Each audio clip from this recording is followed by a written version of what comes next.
So last week, I had one of those tiny business problems that keeps coming back. Now, not a crisis, not a disaster, just a Tuesday morning size annoyance. The kind of thing that you work around every single week. And every single week, you think, somebody should really fix this. The problem was Apple voice memos? Yes, my very glamorous business crisis was Apple voice memos. And here's how my Sunday mornings work. I think out loud. No, I call it riffing. Right into my phone. Ideas for episodes, observations from the week, things I read, things I noticed, things I felt before the week gets loud and practical and really start scrubbing the interesting stuff off the edges. So it's raw, it's unfiltered.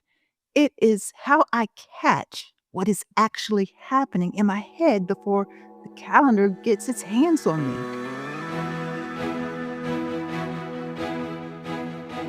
And then she wants to hand those voice notes to AI. Exactly. I want to take that raw thinking and I want to use it. I want to send it to ChatGPT or Claude or Gemini and say, hey, help me find the thread. Help me see what's here, Which would be simple. which should be simple. But Apple, in its infinite wisdom, has decided that the voice memos do not translate directly into large language models. Right. You can't just pick up the file and hand it to an AI tool in the way that I want it.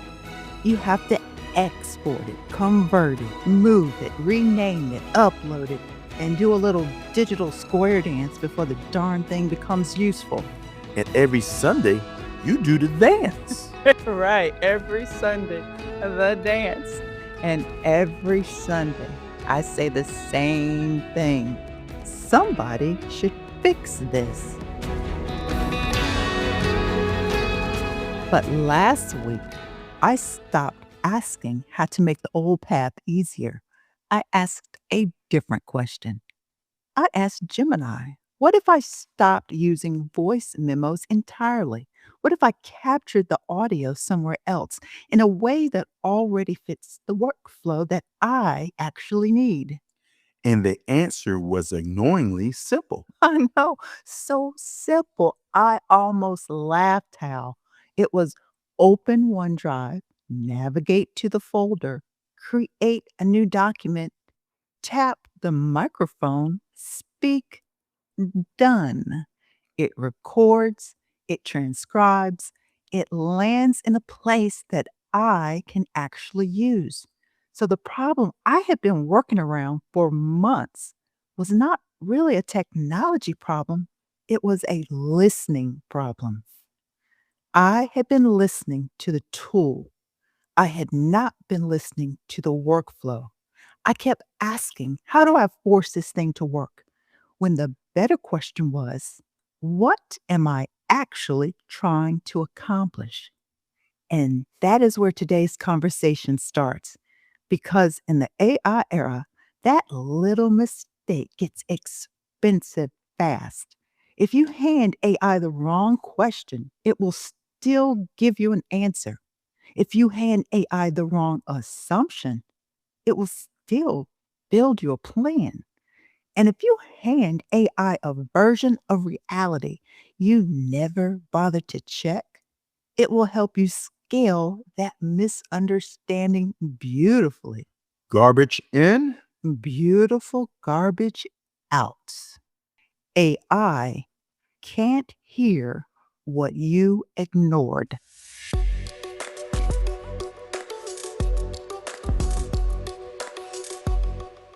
I'm Kim, And I'm Hal. and this is Small Business Big AI. Today, we are not giving you a new tool, We are not handing you a 7-step framework. which is good because I left the whiteboard in the other room. Oh, so convenient, Hal. Strategic. Okay. So, really, today is a coffee table conversation. Now, this is the part of the show where Hal and I sit down, we think out loud, we disagree a little bit, we circle the point a few times, and then hopefully we land somewhere useful. 25 years of marriage has prepared us for exactly this format. Mostly because after 25 years, we have both learned that the sentence, I hear you, doesn't always mean I understood what you meant. That feels targeted. Hey, it's foreshadowing, babe.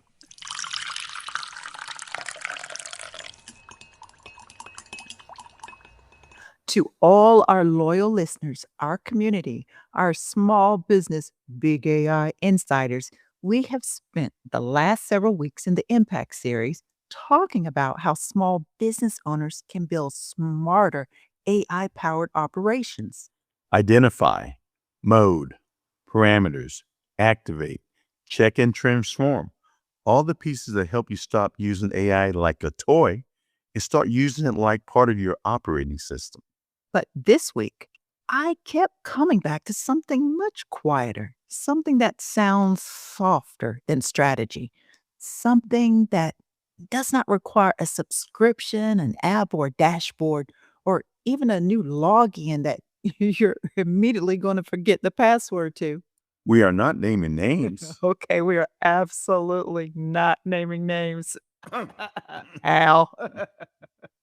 But today we are talking about listening.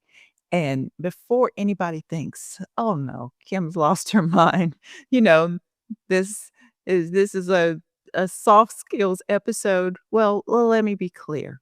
This is not an episode about being nicer.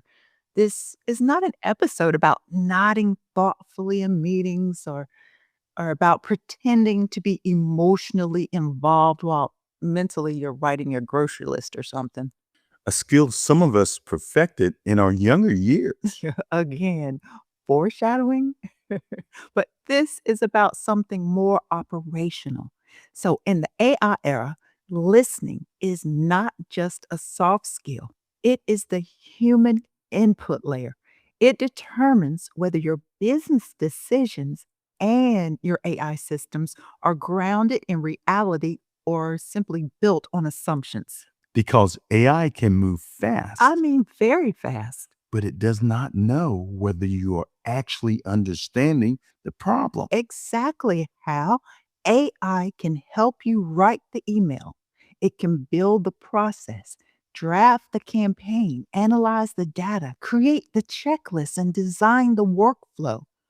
But if the question you give it is built on what you think is happening instead of what is actually happening, then AI does not save you. It just accelerates the mistake. That is the part operators need to hear. And that is the whole episode.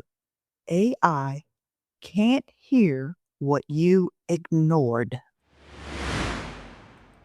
This whole conversation started because I read a piece about three highly successful CEOs: Marvin Ellison at Lowe's, Barry Diller at IAC, and Neil Mohan at YouTube. Now, three different industries, three different leadership styles, three very different rooms. And the article made the point that they all have one thing in common. It was not their AI stack. No, it was not their AI stack. It was not their favorite productivity app. It was not a secret morning routine involving matcha cold plunges in a journal made out of recycled ambition. It sounds like something somebody is selling on LinkedIn. And probably with a downloadable PDF, Hal. So the thing actually that they had in common was that they listened, and not in the vague way that we usually talk about listening.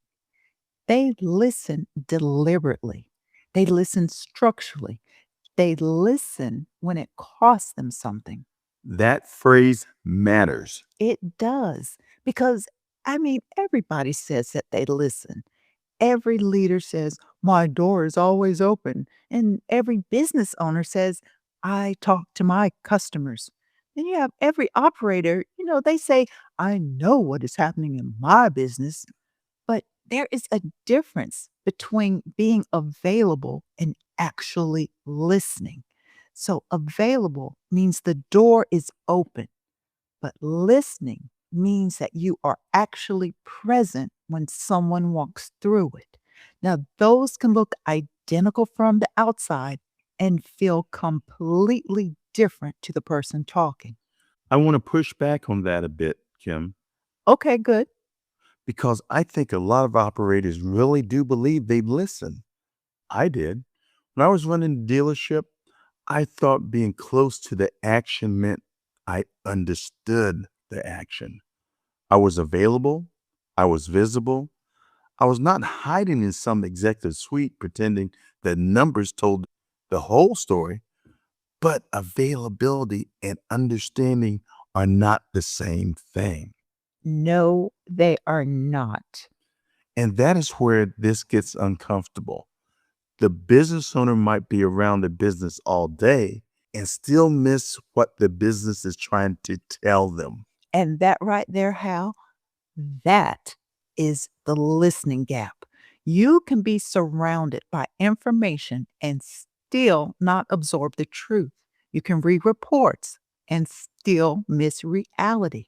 You can even talk to customers and still only hear parts that confirm what you already believe. Which means the danger is not you have no information. Right. The danger is that you think you do. Now, before we go deeper into this conversation, I want to take just a moment to share something that I've been building alongside the podcast. That is Lewis Howard Insurance Group, and it's coming to Lake Nona, Florida. It's my AAA insurance agency. Now, we are getting closer. And if you are in the Orlando area and want to be among the first to know when we open our doors, the link is in the show notes. And honestly, today's topic is very connected to that journey because opening a business while talking about AI every week has made one thing painfully clear to me. You can automate a lot, but you cannot automate paying attention.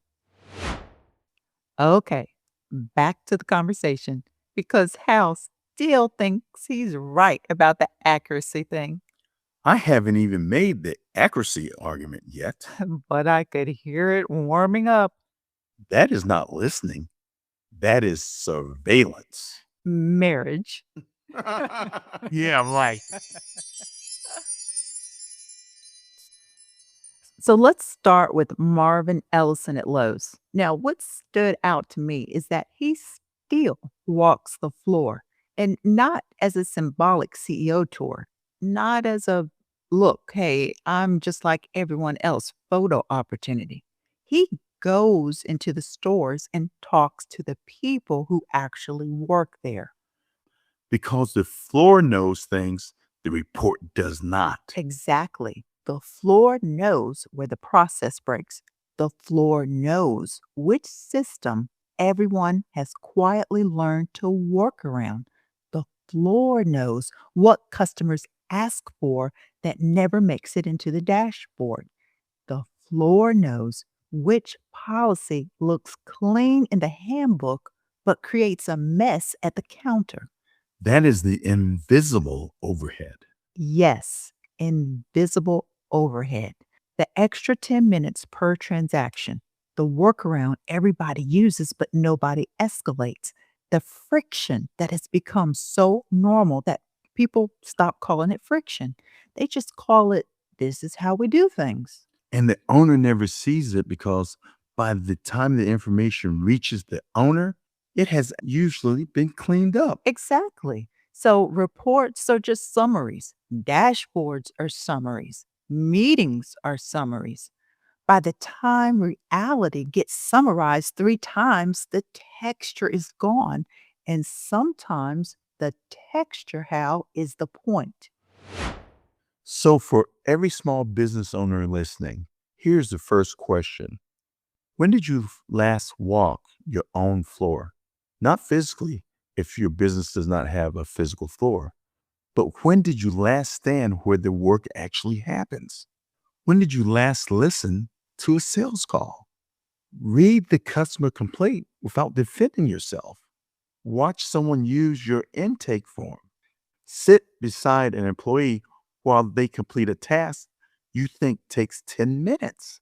Follow the customer journey from beginning to end like a real human being instead of the person who designed it.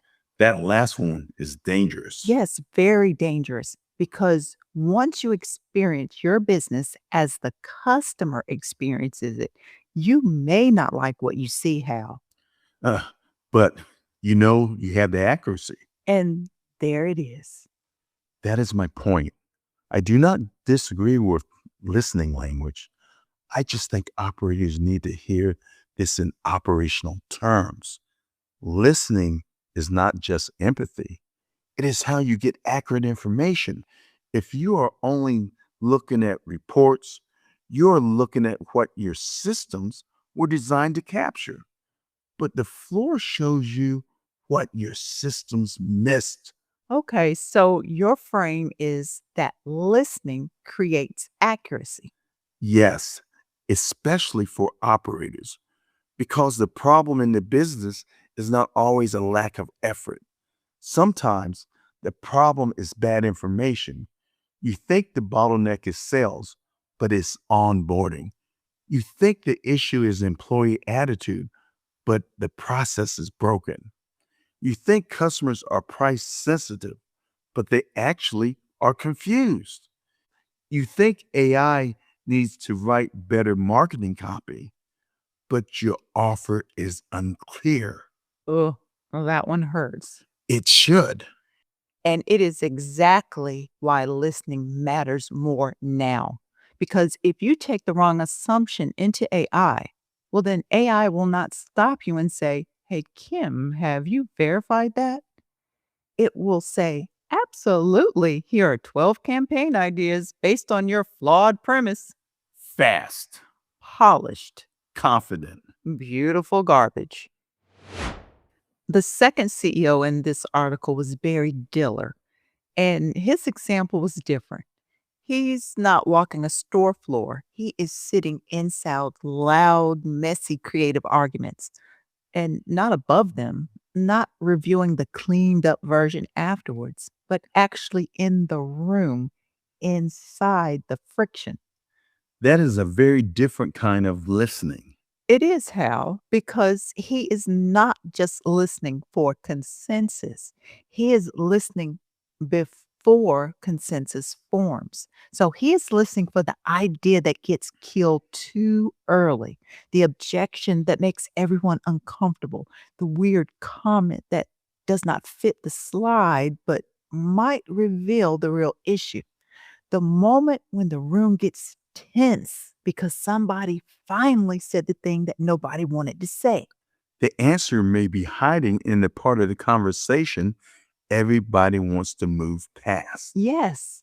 And that matters for small businesses because a lot of owners say that they want honest feedback, but they unconsciously punish friction. They interrupt it, they smooth it over, they rush to the solution and they say, "Let's not get negative," Or let's stay focused. or "We tried that." Or the classic, this is not how we do it. Right. That's the official anthem of stuck businesses everywhere. The problem is sometimes friction is not the enemy. Sometimes friction is the truth trying to get into the room. I want to ground this for the solar operator or the small team owner. Because when people hear I sit inside a creative argument, they may think, wonderful, I have no creative department. I have one assistant, three vendors, a bookkeeper who only answers the calls on Thursdays, and a customer who's texting me the word urgent with no punctuation. That is a vivid business model. It is called Tuesday. You're right.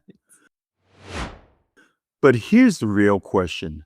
What does listening to friction look like when you're a small business? Well, It looks like paying attention to the places that you keep avoiding, the complaint you keep explaining away, the employee comment that irritated you because it was probably true, the customer question that keeps showing up in different words, the part of your process where everyone gets quiet because they know it is broken, but nobody wants to own it. Or the thing your spouse has said 8 times. Okay, we are not there yet. Just marking it for later. Okay, appreciate it. But listening to friction means that you stop treating discomfort as a signal to exit the conversation. You treat it as a signal to slow down because sometimes the most valuable sentence in the room is the one that annoys you first. That is hard. That is very hard. And it is even harder when you are using AI because AI lets us skip uncomfortable conversations. Need a sales script? Ask AI. Need a customer survey? Ask AI. Need a team memo? Ask AI. Need a strategy? Ask AI. But if you are using AI to avoid listening to the actual people affected by the decision, you are not becoming more efficient. You are becoming more insulated. That is important. It is. AI should help you process what you have learned. It should not become a substitute for learning it. So the sequence matters. Always listen first, interpret second, use AI third. That order protects you. Now, when you reverse it, you get a very polished answer to a question reality never asked. Now, the third CEO was Neil Mohan at YouTube. And this was the example that I really could not stop thinking about. The article said that he builds personal relationships with creators and asks them what they think about specific features and not vague, high level, how do you feel about the platform conversations, but specific features, even something as small as thumbnail picking technology. That is a CEO listening at a level of a button. Yes, a $1 billion platform, massive scale, global product. And he is asking a creator about something that could look tiny from the conference room. Right, a thumbnail button. But to the person using the platform, that button is not tiny. That button affects whether their work gets seen, whether their audience clicks, whether their revenue moves, whether their creative effort finds oxygen. That is a good reminder. What looks small to a company may feel enormous to a user. Exactly. And this is where a lot of businesses get themselves into trouble. They make decisions from the builder's perspective or the owner's perspective, the company's perspective. That internal logic makes perfect sense, but the user experiences the thing differently. This is where you like to say, the person using the thing knows something about the thing. That's right, because they do, Hal. The person using the thing knows where it is confusing. They know where they hesitate. They know what they ignore. They know what they wish was obvious. They know where your language sounds clever but does not help them decide. They know where your process feels easy to you and exhausting to them. And unless you ask, you may never know. Unless you ask and actually listen. Because there is a version of asking That is just confirmation hunting. You ask the question, but you really are waiting for the customer to validate what you already wanted to do. That is not listening. No, that is not listening. That is market research theater. I have seen a lot of that. I mean, we all have. Real listening requires you to be willing to change your mind. This is why it costs something. It costs time, it costs ego, it costs the comfort of already knowing the answer. And for a small business owner, it may cost the fantasy that the thing you built is as clear to your customer as it is to you. That one is expensive. It is, but not as expensive as building the wrong thing beautifully. So here's why this matters now. We hear about AI tools constantly: which tool to use, how to prompt them, how to build systems around them. How to use AI for marketing, operations, customer service, content, strategy, sales, and decision making. And there's a reason for that. I mean, these tools are powerful and they are getting more capable by the week. And small business owners who learn how to use them well can create real leverage. But there is a danger hiding under all that leverage. AI will answer the question you ask. Yes, but not necessarily the question you should have asked, It will build from the information you give it. but not necessarily the information you should have gathered, It will optimize toward the goal you defined. but not necessarily the goal that actually matters. That is why listening is not separate from AI strategy. Listening is the front end of good AI. It is how you bring reality into the system. It is how you notice the customer confusion before asking AI for a campaign.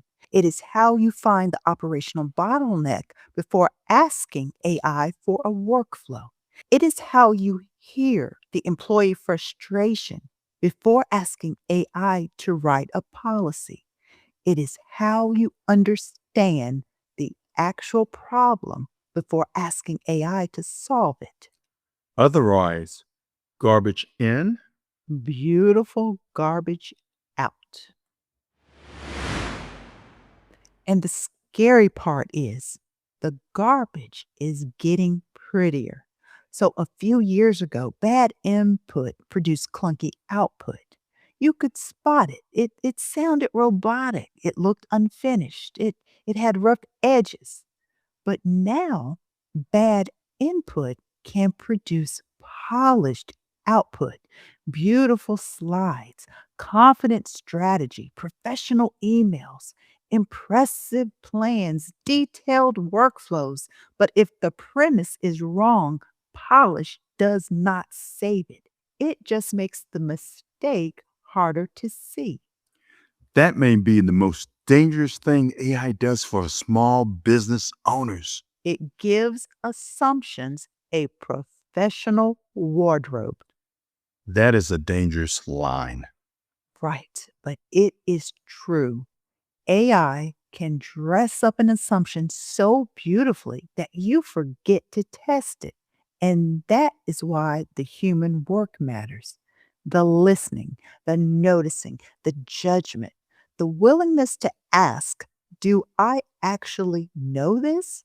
Or am I repeating a story I have told myself for so long that it feels like data?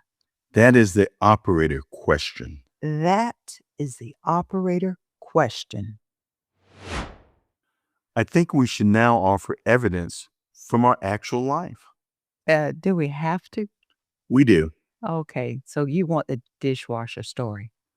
I want the dishwasher story. Of course you do. It is the clearest example. It is also the reason that I now use follow up questions in marriage and business. Growth. Fine. All right. So a few years ago, we were in the kitchen and I said to Hal, using words and facing him in what I believed was a clear tone, I think the dishwasher situation needs to be addressed this week. I heard every word. Oh, he heard every word. And then he did not address the dishwasher situation for 11 days. Because I heard it as, this is something we want to keep in mind. I said it as this is a decision that needs to happen. Those are not the same message. No, they are not. Here is the honest part. I was not ignoring her. I was not being dismissive. I genuinely thought I had listened. I received the words. I followed the information. I formed a plan. And that plan was eventually. The plan lacked urgency. The plan lacked a calendar. Also true. The bigger point is, I walked away thinking I had been made aware. And I walked away thinking that we had an agreement Two completely different outcomes. from the same sentence. So that is not just something that happens in a marriage. That is also something that happens in your business. It happens with customers. It happens with employees. It happens with vendors. It happens when someone tells you what is wrong and you hear it as something to keep in mind when they meant this needs to change. And when a customer says, I was a little confused, and the business hears, they figured it out, Exactly. Or when an employee says, this process is taking longer than it should, and the owner hears they are complaining, or when the client says, I need to think about it, and the salesperson hears they are not interested, when what they may mean is, you did not make the value clear enough for me to decide. hearing words is not the same as understanding meaning. And AI cannot fix that for you if you never captured the meaning in the first place. That is the point. AI can summarize a transcript. It can identify themes. It can draft the follow up. It can help you improve the process. But first, you have to be willing to hear what actually is being said. And sometimes you have to ask the clarifying questions like, what do you mean by that? Or is this urgent or just something to consider? Or where actually did the process feel confusing? What did you expect to happen next? Or what would have made this easier? Those are simple questions. They are simple. They are also business intelligence. So, we started this episode with my little voice memo problem, A small workflow problem. something I had been working around for months. And the breakthrough came when I stopped fighting the tool and listened to the real job I needed done. I did not need a better way to wrestle with voice memos. I needed a better way to capture thinking in a place where it could become useful. And that may sound small, but that is how a lot of business problems work. We keep trying to improve the workaround. We keep asking AI to optimize the wrong process. We keep automating around confusion. We keep building faster without stopping to ask whether we are building from reality. For the business owner listening, this does not have to become complicated. Start with one place, one friction point, one customer experience, one repeated complaint, one process everybody has quietly learned to tolerate. And before you ask AI to fix it, go listen. Listen to the person doing the work. Listen to the customer experience in the process. Listen to the part of the conversation that makes you uncomfortable. Listen for the difference between what you assumed and what is actually true. Then bring that reality into AI. That is when the tool becomes powerful. Not because AI magically knows your business, but because you brought it something real.